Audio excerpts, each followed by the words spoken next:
Louvamos ao Senhor. Toda a honra e toda a glória seja dada ao nome do Senhor. Nós queremos agradecer a Deus pela bondade dEle. Os irmãos lembram qual foi a parábola que nós falamos na quarta-feira atrasada? O bom samaritano, né? Muito bem, foi o bom samaritano. Fica no Evangelho de Lucas, foi Lucas que nós lemos? Lucas 10? Muito bem, tem gente atento. Graças a Deus. Nós vamos voltar para lá.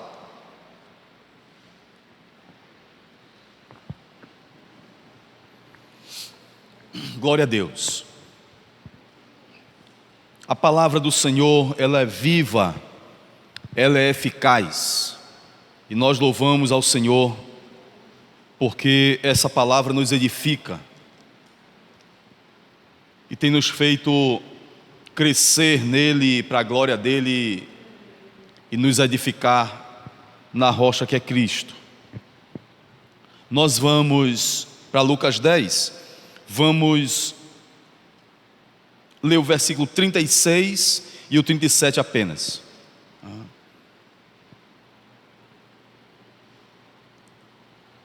36 e 37. Amém?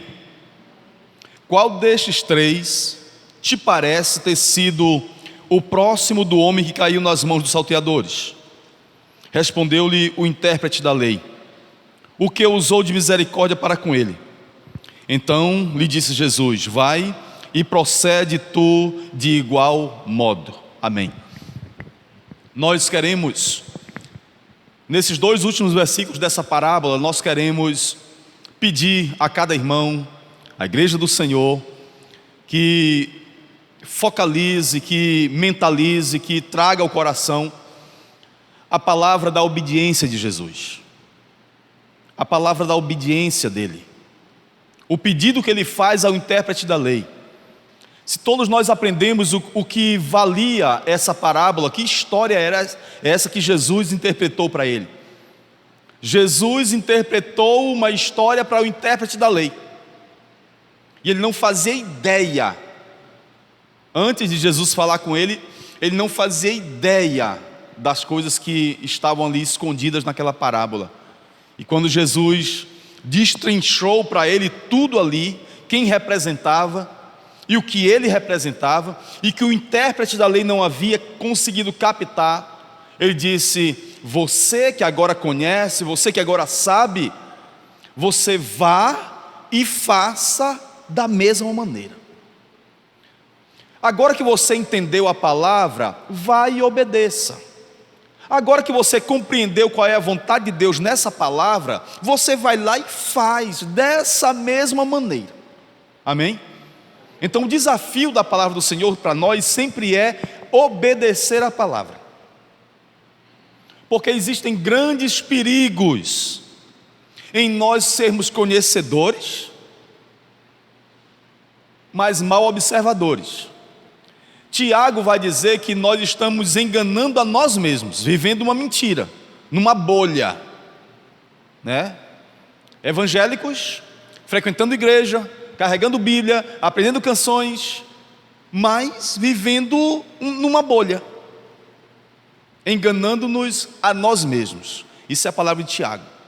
Nós somos então chamados por Jesus a ser uma igreja que frequenta os templos, que aprende canções, que carrega a Bíblia, que lê a palavra, que medita nela, mas também tem um desafio constante diante de si, que é obedecer a essa palavra.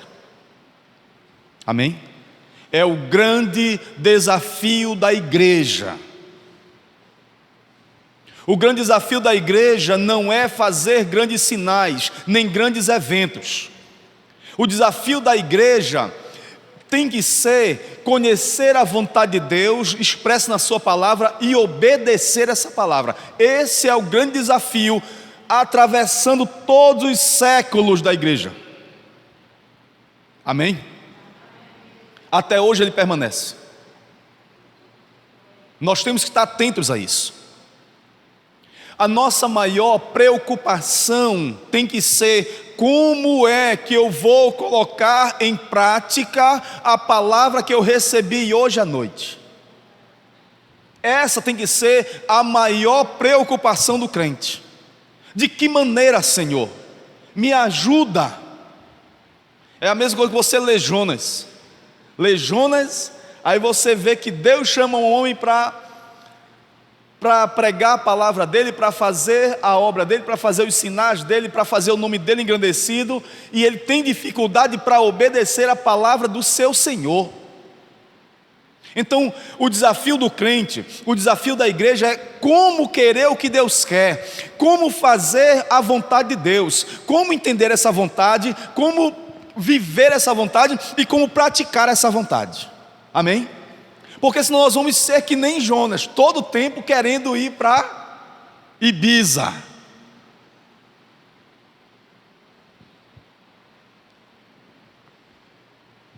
E a gente muitas vezes não é chamado para ir para Ibiza. A gente é chamado para fazer a obra do Senhor em qualquer lugar, mas fazendo aquilo que Ele pediu para nós. Amém? Então, se você pega o capítulo 10, quando você vai lá para o início do capítulo 10, você vai ver que esse capítulo começa, capítulo 10 de Lucas capítulo 10, começa com a missão. Então, quando a gente caminha para a igreja, quando a gente vem ao templo para aprender da palavra do Senhor, também a gente está começando a fazer missões. Quando a gente termina um culto e que volta para o nosso lar, a gente volta para fazer missões. Então ele começa, no capítulo 10, a levantar uma turma de missionários, 70 discípulos, discípulas, 72 em outras narrativas, e ele envia essas pessoas. E ele sai e diz assim: vão, e ele dá algumas recomendações. Quando vocês chegarem nas casas e vocês pregarem o evangelho para eles, se as pessoas oferecerem alguma coisa para vocês, comam de tudo que elas oferecerem para vocês.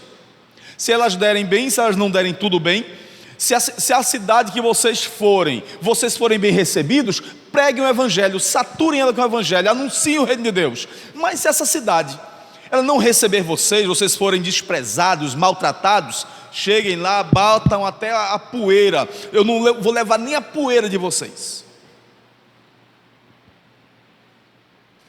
Não levem alforjes, são as recomendações. Aí então ele vai mostrar também que a narrativa do regresso dessas 70 pessoas que saíram para pregar o evangelho. Como é o regresso deles? O regresso deles é cheio de alegria. É cheio de alegria porque a vontade de Deus se fez presente na caminhada deles.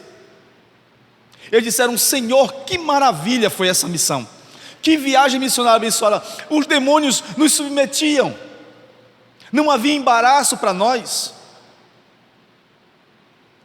Na maneira que o demônio se manifestava, ele era repreendido.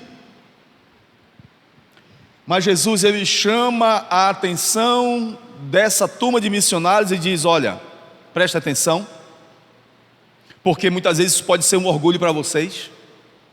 Mantenha a humildade. Mantenha a humildade, porque sinal, milagre,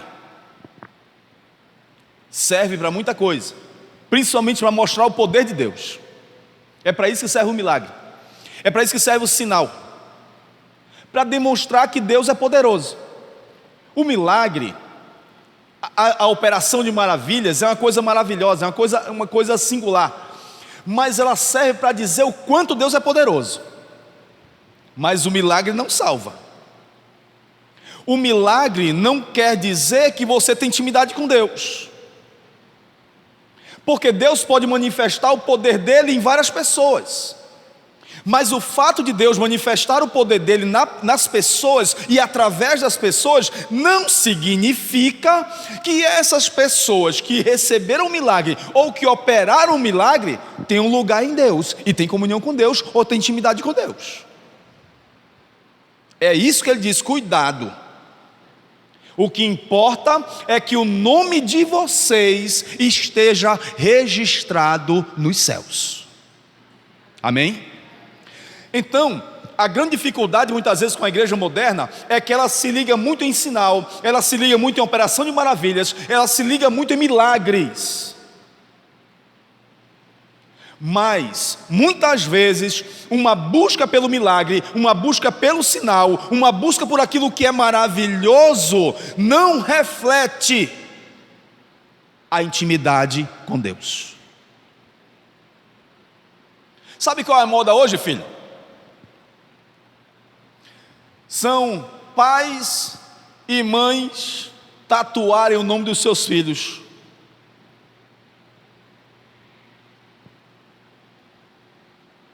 Sabe qual é a moda hoje? A pessoa mostrar a sua religiosidade ou a sua intimidade com Deus, colocando Deus é fiel, frases bíblicas tatuadas no corpo. Sabe o que muitas vezes representa? Distanciamento. Representa o oposto. E muitas vezes quer trazer para perto uma coisa que a pessoa não tem. A intimidade que ele não tem com os filhos, ele coloca na pele. A intimidade que ele não tem com Deus, ele coloca na pele. Ele é uma busca, assim, na radicalidade, por uma intimidade que ele não consegue ter.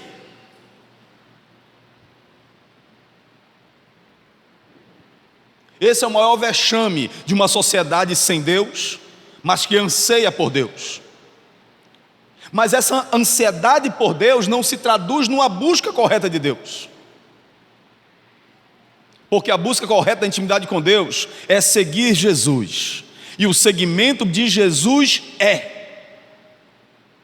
se alguém quiser ser meu discípulo, negue-se a si mesmo, tome a sua cruz e me siga. Sempre foi assim e nunca será diferente. Amém? Isso é ser um discípulo de Jesus. Por isso que ele diz: preste atenção, o que importa é que o nome de vocês esteja escrito no Reino dos Céus. Isso é o que importa, né? Só que ter o nome escrito no céu, filho, dói. Dói. A palavra do Senhor diz que Ele precisaria fazer uma cirurgia em nós. Lá em Hebreus 8, Hebreus 10, Ele vai dizer que, e Ele vai repetir Ezequiel 36, né? E vai reproduzir também em Jeremias capítulo 33. Quando o autor aos Hebreus, conhecedor da profecia, ele retrata como será a nova aliança, como será andar com Jesus, como será ser o sinal de Deus aqui nesse mundo. Ele diz assim: naqueles dias, ele reproduz Ezequiel e Jeremias: naqueles dias eu aspergirei água pura sobre vós. Sabe quando o cirurgião ele vai fazer o corte?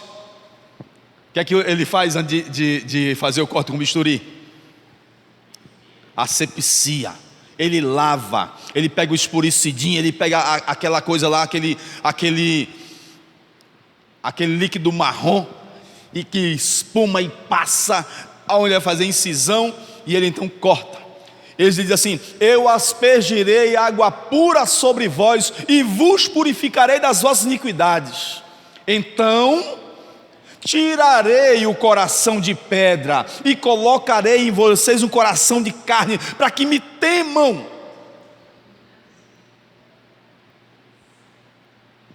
Isso é uma cirurgia, isso dói.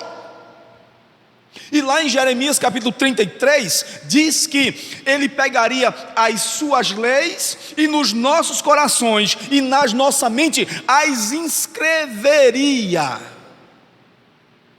E você acha que Ele não nos fere com a sua palavra? E você acha que Ele não faz nenhuma ferida em nós? E você acha que Ele não faz nenhum tratamento em nossa vida?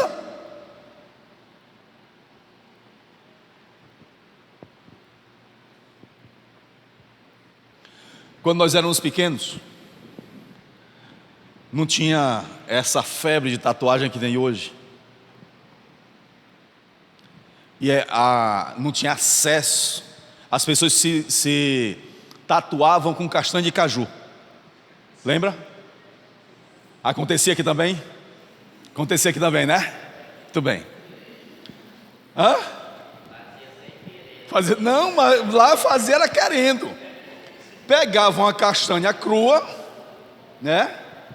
Pegava um prego, afinava o prego no esmeril e ficava ferindo a castanha até extrair o óleo da castanha crua. Aí fazia o desenho com o leite da castanha crua no próprio corpo. Meu amor. Aquilo papocava, saía uma bolha. Aquilo que era um traçado tão retinho ficava desse tamanho, porque a bolha espocava, virava uma ferida, o desenho ficava uma anomalia. Eu não sei se vocês acompanharam isso, porque vocês não são do meu tempo. Vocês são muito novos. Dói.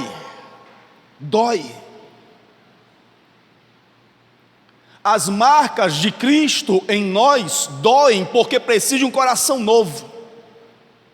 Precisa de uma mente onde ele inscreve as suas leis, a sua vontade, e retira esses pensamentos horríveis que nós temos, e vai transformando nossa mente, dizendo assim: isso não é mais para ficar aqui, isso não é mais para ficar aqui, isso tem que ser apagado da tua vida, isso não pertence mais à tua caminhada. Então as leis deles começam a ser inscritas na nossa mente e em nosso coração, e isso dói.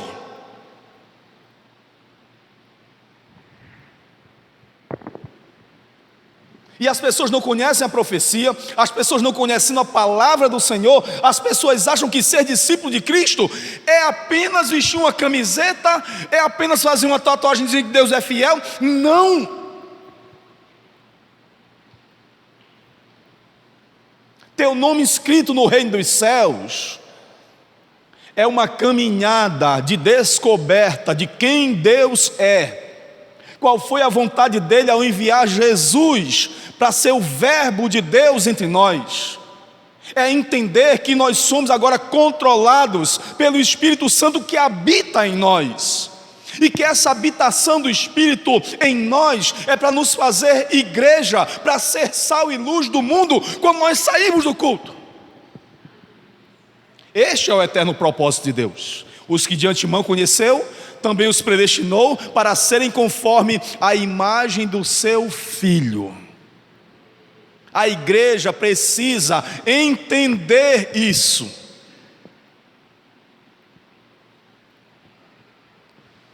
Eu tenho um irmão que ele desenha muito bem, é um artista, e eu digo para ele que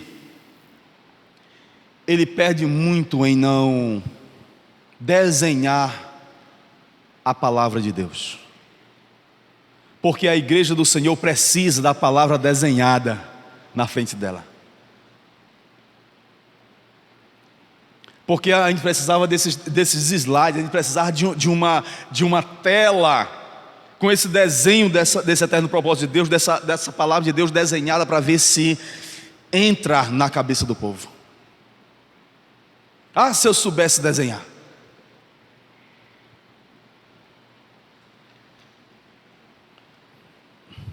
Não é fácil. Então no capítulo 10 de Lucas, aí quando chega no versículo 23, depois que ele chama a atenção dos discípulos: cuidado com essa exaltação, mantenha a humildade, o que importa não é o milagre que vocês fizeram, porque o milagre que vocês fizeram anuncia que o poder de Deus é grande, mas não diz na totalidade qual é a intimidade que você tem com Ele. Então isso pode ficar mascarado.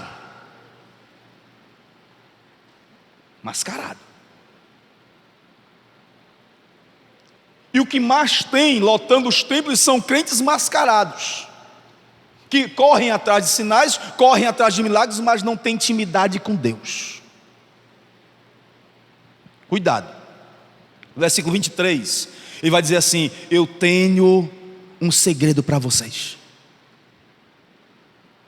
Deus ocultou essas coisas para os sábios e os entendidos, mas Ele revelou para os seus pequeninos. Aí chama eles de lado e diz para eles um segredo do reino de Deus, né?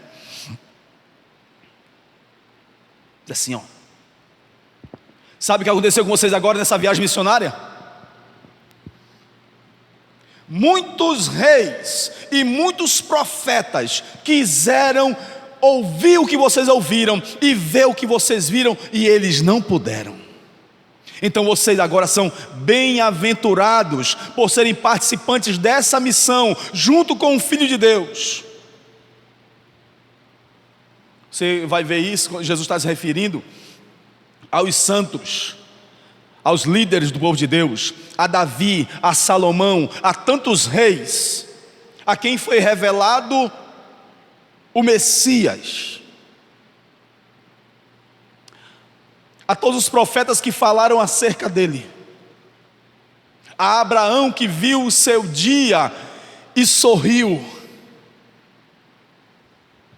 Lá em João capítulo 8 diz que antes que Abraão existisse eu sou, e eles não conseguiram entender.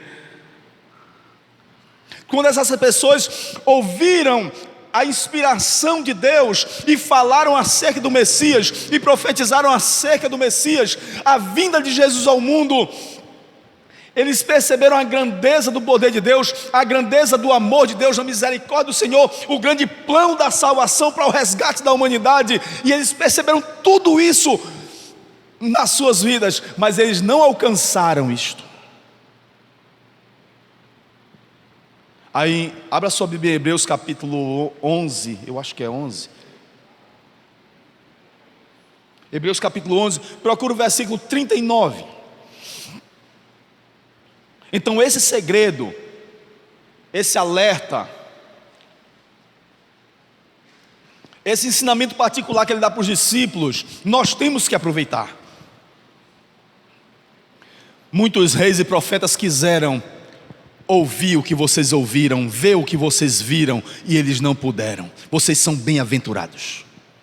Então quando nós ouvimos falar de Cristo, aprendemos de Cristo, meditamos sobre Cristo, aprendemos sobre a vida dele, o trabalho que ele fez em nós, e nós saímos daqui para anunciar esse Cristo, nós somos bem-aventurados, altamente abençoados por Deus.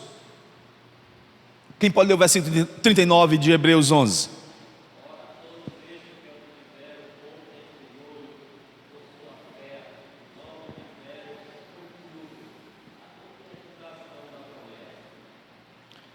Outro irmão leu 40.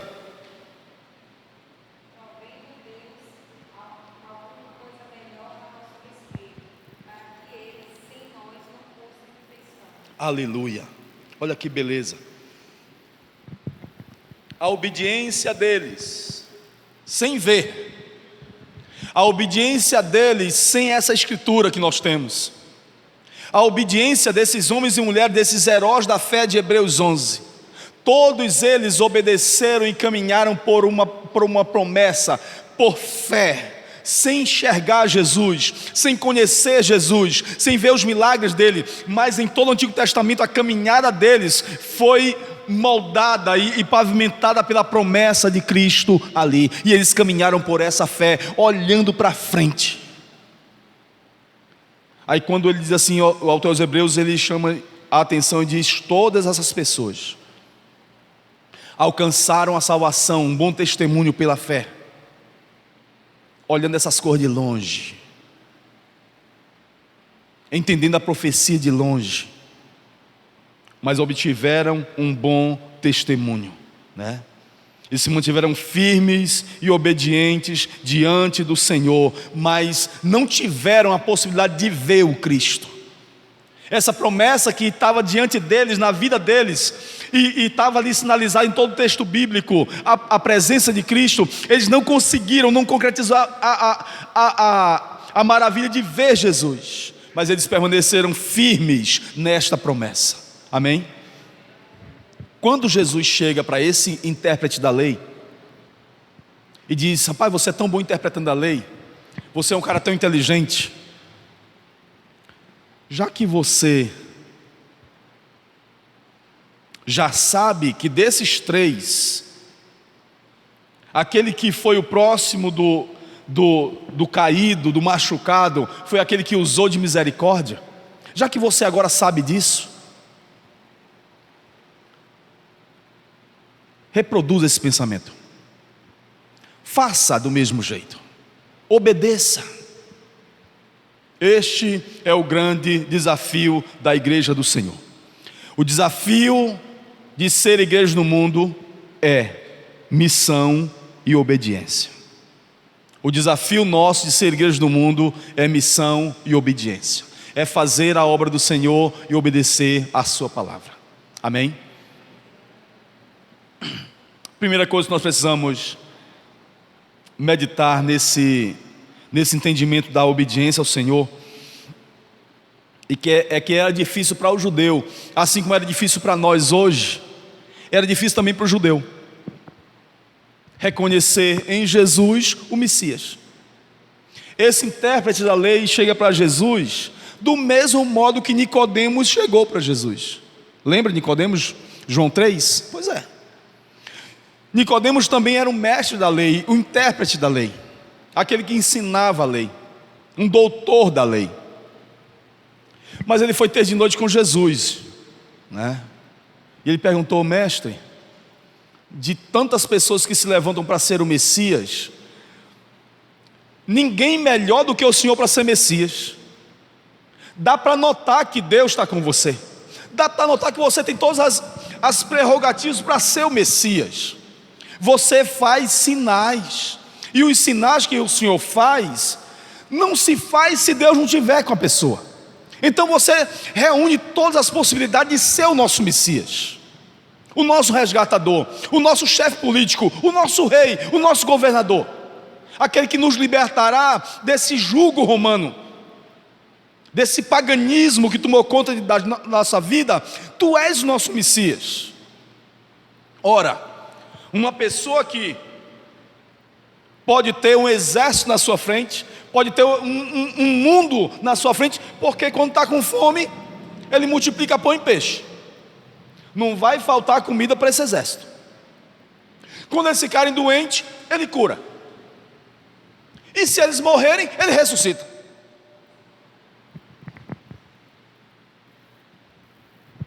Podia ter um rei melhor do que esse? Podia ter um salvador, um libertador, um chefe político poderoso maior do que esse, um general? Não. Ressuscita os mortos, cura os doentes e alimenta multidões. Diz: tu és o Messias. Ninguém pode fazer o que tu fazes se Deus não for contigo. Vamos lá ser o nosso Messias. Jesus disse: Nicodemos, é necessário nascer de novo. E a proposta na cabeça de Nicodemos era uma libertação nacional, política, natural. E a proposta de Jesus era do reino de Deus, de regeneração, de uma nova vida, de uma nova mente, de um novo coração, de um novo relacionamento com Deus. Aquilo chocou Nicodemos, assim como chocava qualquer judeu. Porque o judeu queria libertação nacional, ele queria um presidente diferente, ele queria uma renovação, ele queria uma mudança. E Nicodemos não conseguiu alcançar de imediato o que Jesus estava dizendo para ele. Lembra de Zaqueu? O encontro de Jesus com Zaqueu? Foi mais fácil para um corrupto, uma pessoa ligada ao tráfico de influência, uma pessoa que recebia propina como Zaqueu recebia, um cara que sonegava. Foi mais fácil para um Zaqueu, que era um corrupto, receber Jesus do que um doutor da lei que conhecia toda a profecia. Porque Jesus, quando chegou na casa de Zaqueu, ele diz assim: hoje veio salvação a esta casa. Mas com Nicodemos precisou de uma caminhada com Jesus. No capítulo 3 de João, ele conversa com Jesus, mas ele tem medo da opinião dos outros, dos amigos dele. ele vem de noite procurar Jesus. No capítulo 7, ele está no meio do sinédrio e as pessoas tendem a condenar Jesus, e Nicodemos diz: mas como é que nós vamos condenar ele sem ter um julgamento? Sem ter provas suficientes para condenar? Como é que nós vamos lançar logo uma sentença sobre ele, se nós não temos nada contra ele? No capítulo 19 de João, veja o processo. Capítulo 3 ele visita Jesus, no capítulo 7 ele defende Jesus, no capítulo 19 ele pede autorização junto com José de Arimateia para tirar o corpo de Jesus da cruz para poder sepultá-la. E leva 30 quilos de especiarias.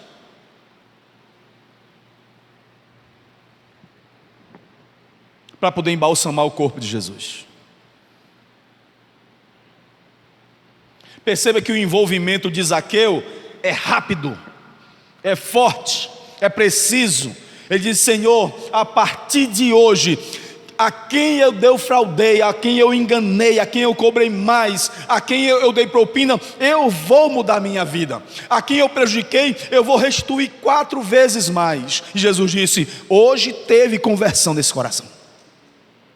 Mas para Nicodemos, um doutor da lei, veja que conhecer a lei, entender a lei, interpretar a lei não garante mudança no coração. Mas o encontro com Jesus é poderoso para fazer isso. E Nicodemos precisa de uma caminhada para poder chegar e se comprometer com aquele que estava crucificado e dizer: não, esse é o Filho de Deus, realmente o Messias, entregou a sua vida, vamos dar um enterro digno para ele. Perceba a dificuldade muitas vezes de quem é da igreja, de quem é evangélico, de obedecer à palavra do Senhor e fazer a sua vontade. E muitas vezes uma pessoa que tem uma vida totalmente louca pelo mundo, chega, recebe a palavra, pega no coração e muitas vezes tem uma transformação e uma sequência de comprometimento com Cristo que muitas vezes um crente de 30 anos não tem. Por quê? Porque o conhecimento da palavra não significa intimidade com o Senhor da palavra. É isso que nós temos que perceber. Era difícil para um judeu obedecer, como é difícil também para nós hoje, que conhecemos a palavra do Senhor, obedecer a sua voz, obedecer a sua palavra. Amém? Mas o caminho é esse, não tem outro.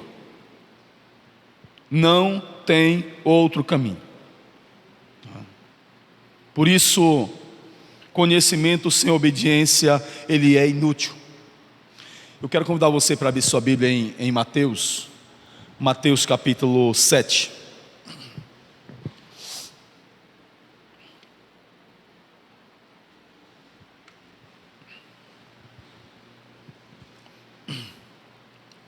Mateus capítulo 7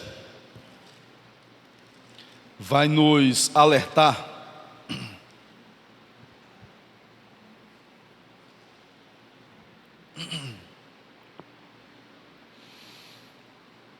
quem pode ler?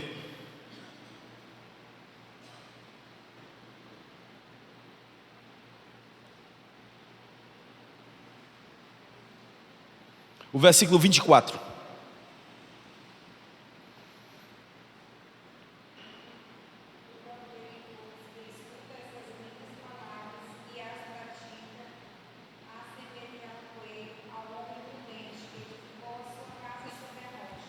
Tá.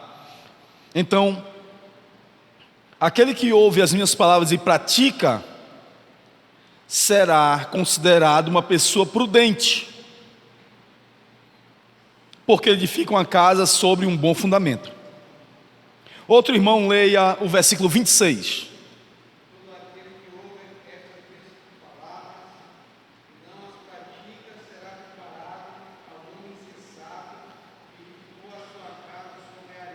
Então a insensatez, a burrice, a falta de senso é ouvir e não praticar.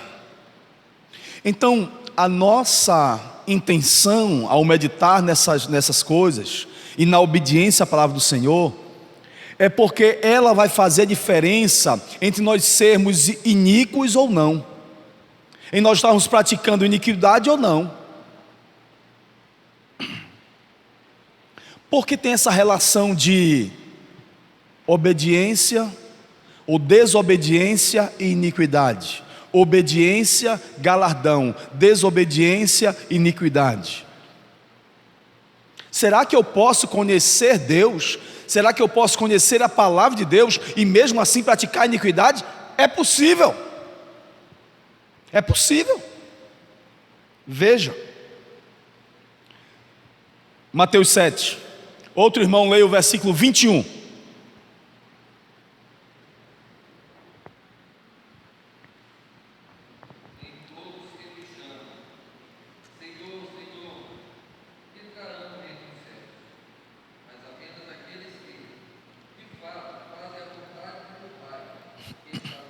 Olha só, está vendo a relação?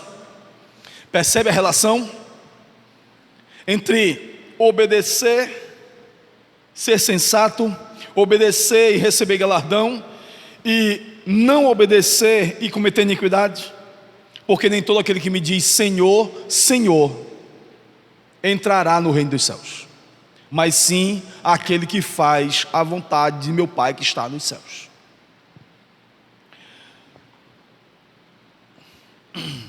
Versículo 22.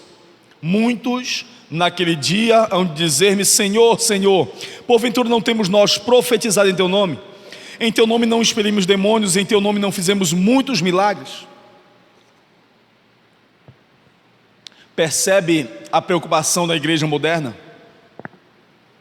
A igreja moderna está aqui. A igreja moderna está preocupada em grandes eventos.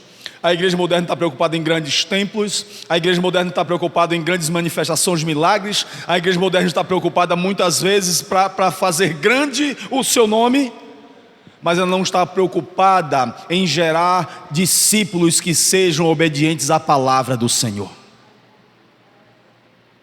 Porque discípulos que obedecem à palavra do Senhor não são chamados a valorizar grandes eventos. Discípulos que estão comprometidos com a vontade do Senhor não são chamados a construir grandes impérios. Discípulos que valorizam a vontade do Senhor são chamados ao arrependimento, ao quebrantamento, à humildade e a compromisso com Deus. E a igreja moderna não está pregando isso. E a palavra do Senhor, ela abre os nossos olhos e diz assim: cuidado, nem todo que diz Senhor, Senhor, nem todo aquele que está na igreja, nem todo aquele que carrega a Bíblia, entra no reino, mas é aquele que faz a vontade do Pai que está nos céus. Não é aquele que faz milagre, é aquele que tem intimidade com Deus. Não é aquele que faz grandes obras, mas é aquele que faz a vontade de Deus. É preciso resgatar isso. Ou a gente aprende isso, ou a gente entende isso, ou a gente abre o coração para isso, ou a gente é levado na vala comum das circunstâncias da vida e nas propostas fáceis. Cuidado. É preciso ter os olhos bem abertos e o coração sensível à voz do Senhor. A nossa história, a história da nossa vida tem que ser entrelaçada pela a proposta da obediência à vontade e à palavra do Senhor. Amém? Por isso, o nosso coração pode ser cheio de iniquidade, porque ele pode carregar-se vazio, ele pode andar vazio. Pode andar vazio. Pode ter carregado de vários dons, mas mesmo assim ser usado na iniquidade. Abra sua Bíblia em 14, João 14. Avança um pouquinho para João capítulo 14. O nosso coração não pode ser uma terra arrasada.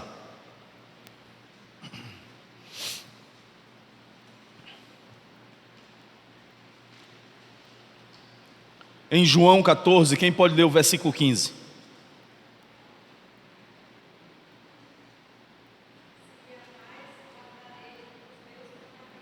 Olha só. Se você enche o coração de amor por Deus, você vai ser chamado, despertado, direcionado, inspirado a guardar os mandamentos dele. Vai ser mais interessante para o discípulo que ama o Senhor cuidar, ficar atento àquilo que agrada ao Senhor e obedecer seus mandamentos. Quem pode ler o versículo 21?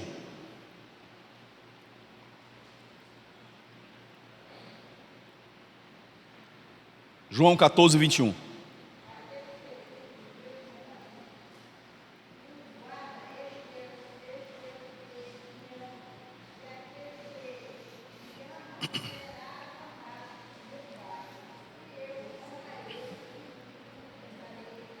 Muito bem. Então, quantas pessoas você diz que você ouve, você vê e você já conversou dizendo que não, eu amo o Senhor, não, eu amo Jesus, Jesus é tudo para mim, não, eu tenho muito a Deus, eu gosto muito de Deus e Deus é tudo da minha vida. Mas o que é que a palavra do Senhor diz? Aquele que tem os meus mandamentos e os guarda, esse é o que me ama. Esse é o que me ama. Quem pode ler o versículo 23?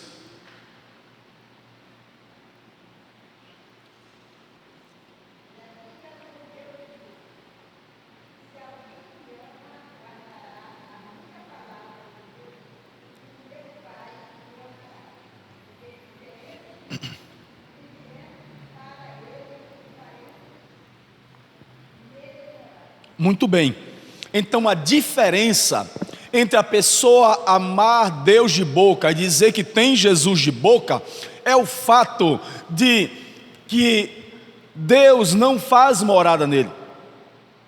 É preciso amar a sua palavra, é preciso obedecer a sua palavra, porque quando nós amamos a palavra do Senhor e nós obedecemos a palavra do Senhor, nós passamos a ser a habitação dele. Amém?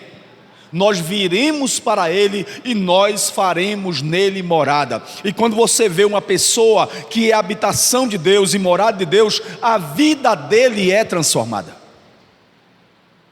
E você é a pessoa diz, não, eu amo Jesus, mas a vida dele é totalmente louca. Ele diz que gosta de Deus e Deus para ele é tudo, mas a vida dele não mostra isso. E você vê a discrepância que há entre o que a pessoa diz e aquilo que ela vive. Por quê? Porque ela está impregnada e contagiada e o contágio é tão grande, a doença é tão grande que ela não percebe que existe uma discordância entre aquilo que ela está dizendo e aquilo que ela está vivendo. É tão grave a doença que ela não consegue perceber isso. A promessa é, nós viremos para ele e faremos nele morada. Amém? Muito bem. Então, se era difícil para o judeu, é difícil também para nós. Mas ficou fácil quando Jesus começou a ensinar e a mostrar e a dizer e a tornar isso real para a nossa vida. E hoje nós podemos então aprender e fazer tal qual o intérprete, vai e faz do mesmo modo. Amém? Nós temos que ser esse intérprete da lei. Nós estamos aqui interpretando a palavra do Senhor, meditando na palavra do Senhor. Aqui nós estamos aqui tirando as espinhas da palavra. Nós estamos aqui ficando com o filé da palavra para que a gente possa sair daqui e cumprir a vontade de Deus na nossa caminhada. Amém? A segunda coisa, obedecer a Jesus também foi um desafio para a igreja que nascia. Jesus começou a pregar, a ensinar e começou a levantar discípulos que criam na sua palavra. E ele começou a fazer a obra dele, e João começou a falar acerca de um Messias. Estava chegando, olha, está chegando, está entre nós. E eu não sou digno de desatar a sandália dele. Aí depois de Jesus aparece no Jordão. E ele diz: olha, sabe daquele que eu dizia que era o Messias? Ele é o Cordeiro de Deus que tira o pecado do mundo. Então os discípulos começaram a chegar, seguiram Jesus.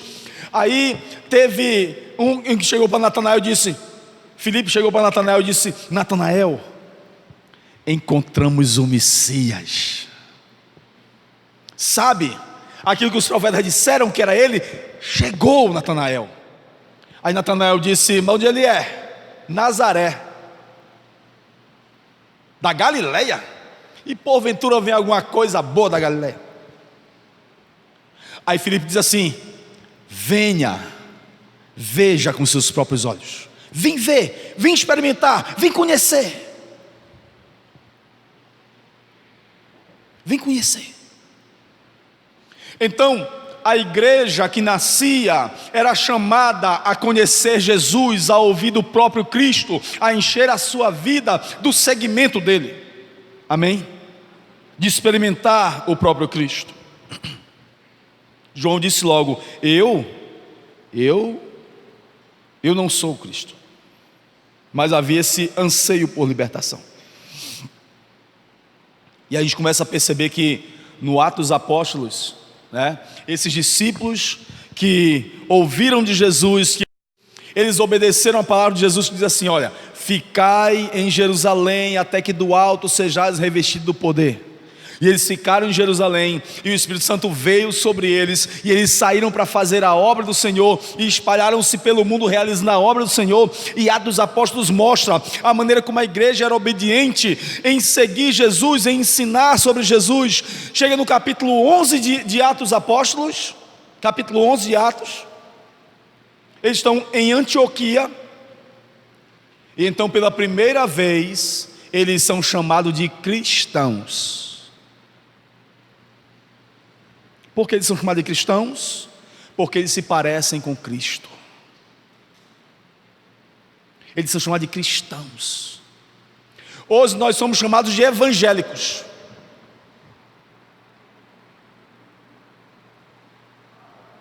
Ai, ai, ai. Hoje nós somos conhecidos por evangélicos, mas quando você olha, você percebe que a igreja evangélica é a que mais precisa do evangelho. É a que mais precisa ser evangelizada. Porque você olha para o Brasil que nós temos, para o mundo que nós temos, e esses discípulos que andaram com Jesus transtornaram o mundo por onde eles passavam. Havia um rebuliço, havia um incômodo.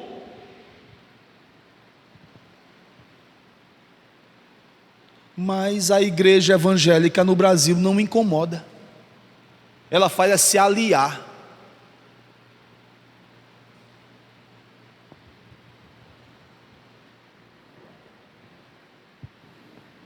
Jesus disse que o mundo nos odiaria.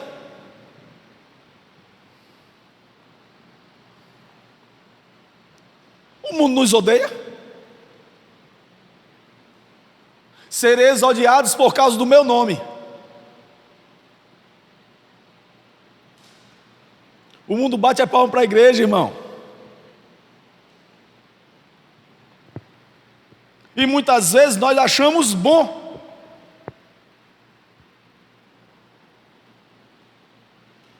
Isso denuncia que a nossa pregação já não fala de arrependimento, já não fala mais contra o pecado, já não fala mais sobre regeneração, já não fala mais sobre as necessidades do discipulado. Tem muita flor sendo pregada, e ser discípulo de Jesus parece que é de qualquer jeito, sem renúncia, ou renúncias mínimas. E é por isso que Ele nos ama, quando devia nos odiar.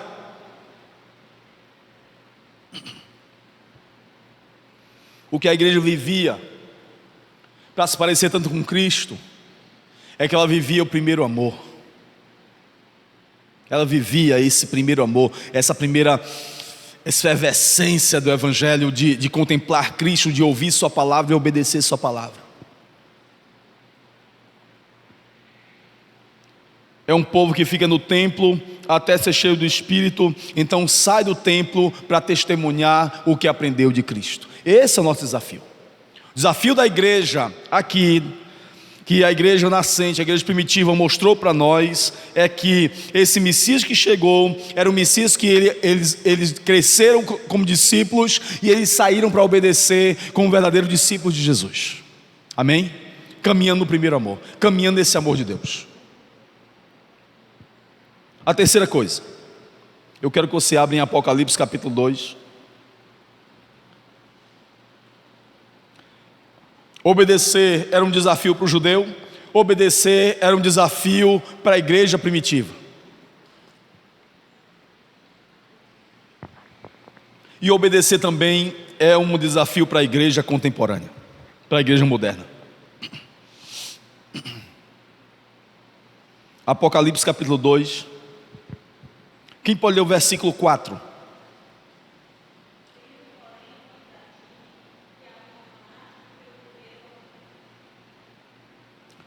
Versículo 5.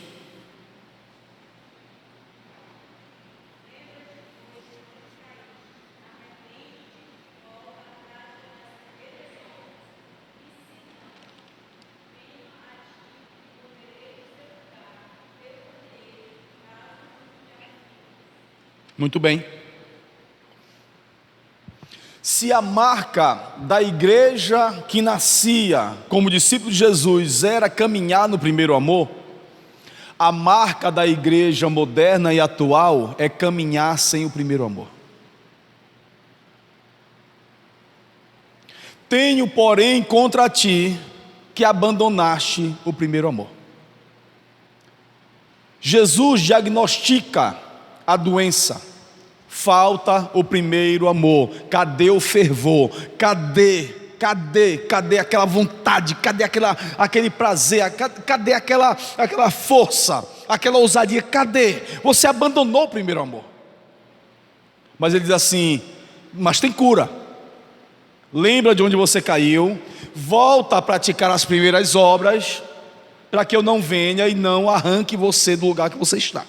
Você está numa zona de conforto muito grande, está tudo caminhando muito bem, te arrepende, volta a fazer o que eu te mandei fazer, porque senão eu vou desinstalar você.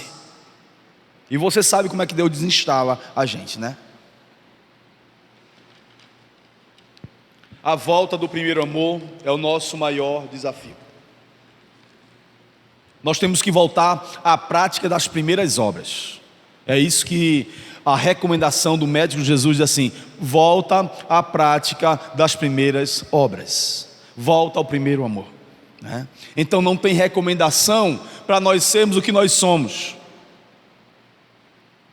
Nesse cenário de igreja moderna é uma competição violenta, não para quem é mais humilde, não para quem é mais quebrantado. Não, a igreja não compete entre si porque tem mais sede da palavra, quem é mais dedicado, quem é mais comprometido com o evangelho. Não.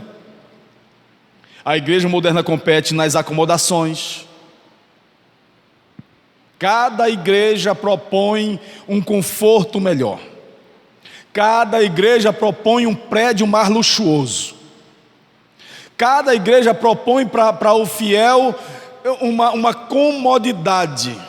Melhor estacionamento, melhores acomodações, melhores banheiros, melhores berçários, melhor água, melhor tudo. E a igreja vira um clube. As igrejas competem em quem levanta o ministério de louvor mais potente. Aí tem o grupo não sei o quê, aí a igreja lança um outro grupo, aí e você vê no YouTube, cada igreja tem o seu grupo musical, e eles têm que gravar, porque se não gravar, não é um grupo show. É essa a competição atual. A igreja moderna, ela se especializa em saber qual é o pastor mais engraçado, qual é o que pega fazendo mais graça. Essa é a competição. Qual é o pregador que se veste de Batman, de super-homem? Qual é o super-herói que ele mais vai agora imitar? Essa é a linha da igreja moderna. Como é que uma igreja dessa vai se chocar com o mundo? Nunca! O mundo faz é aplaudir eles.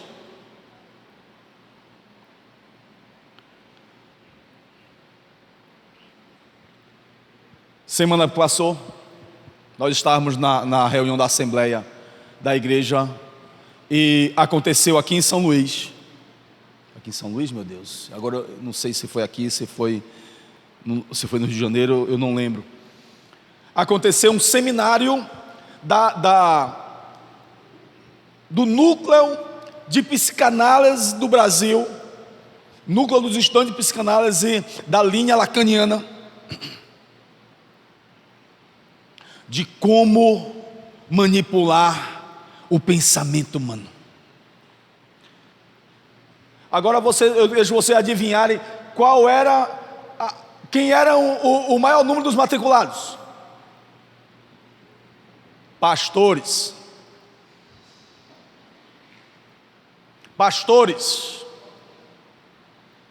O maior número dessas pessoas que se matricularam eram pastores. Porque a igreja moderna tem se especializado em manipular as emoções das pessoas, prometendo aquilo que não pode ser prometido.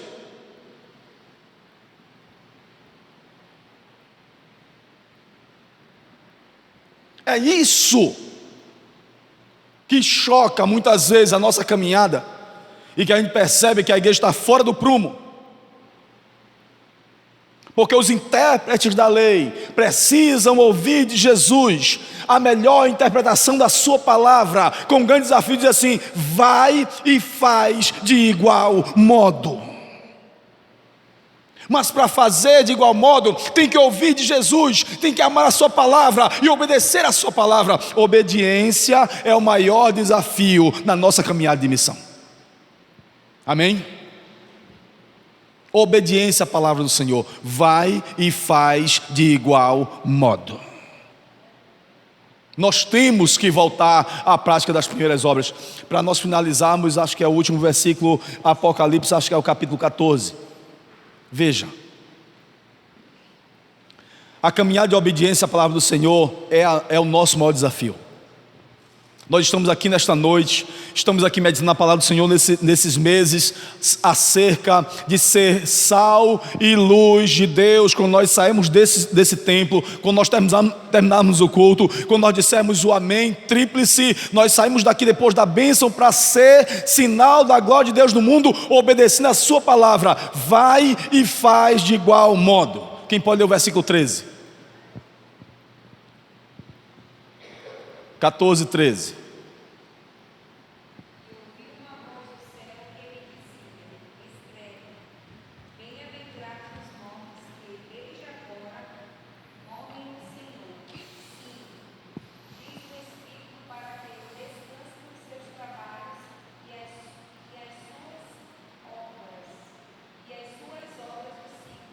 Amém. Nós temos que voltar à prática das primeiras obras, porque essas primeiras obras, essas boas obras, elas nos seguirão até o trono do Cordeiro. Diga para eles, aqueles que dormem no Senhor, aqueles que serviram ao Senhor e que deram a sua vida servindo ao Senhor, aqueles que viveram aí, mas na obediência à palavra do Senhor, no seguimento de Jesus, como discípulos de Jesus, digam para eles, tem recompensa para eles. Quando estiverem diante do Cordeiro, que eles descansarão das suas obras, porque as obras deles estão acompanhando eles até aqui. As obras deles trouxeram eles até aqui. Amém? Se a igreja do Apocalipse foi repreendida porque ela saiu das primeiras obras, deixou as primeiras obras, e a igreja moderna está numa obra completamente diferente daquilo que Jesus falou, nós, como igreja do Senhor, precisamos ouvir a sua voz, ouvir de Jesus, obedecer sua palavra, voltar à prática das primeiras obras, porque essas primeiras obras é que nos credenciarão a estar diante do trono do Cordeiro de Deus. Porque essas obras nos acompanharão. Amém? Isso não significa ser salvo por obras. Isso significa que as obras que nós fizemos por causa da salvação é o que nos colocam diante do trono do Senhor. Amém? Que Ele continue a abençoar a cada um de nós.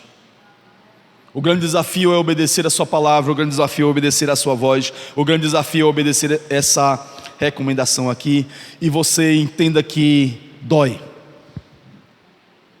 Dói. Inscrever essa palavra no coração dói. Portanto, não desanime. Não desanime. Quando Ele chamar você para renunciar, o que precisa ser renunciado, faça. Mesmo que doa, mesmo que custe. Mas é isso que vai fazer de você um verdadeiro discípulo de Jesus. Fiquemos de pé.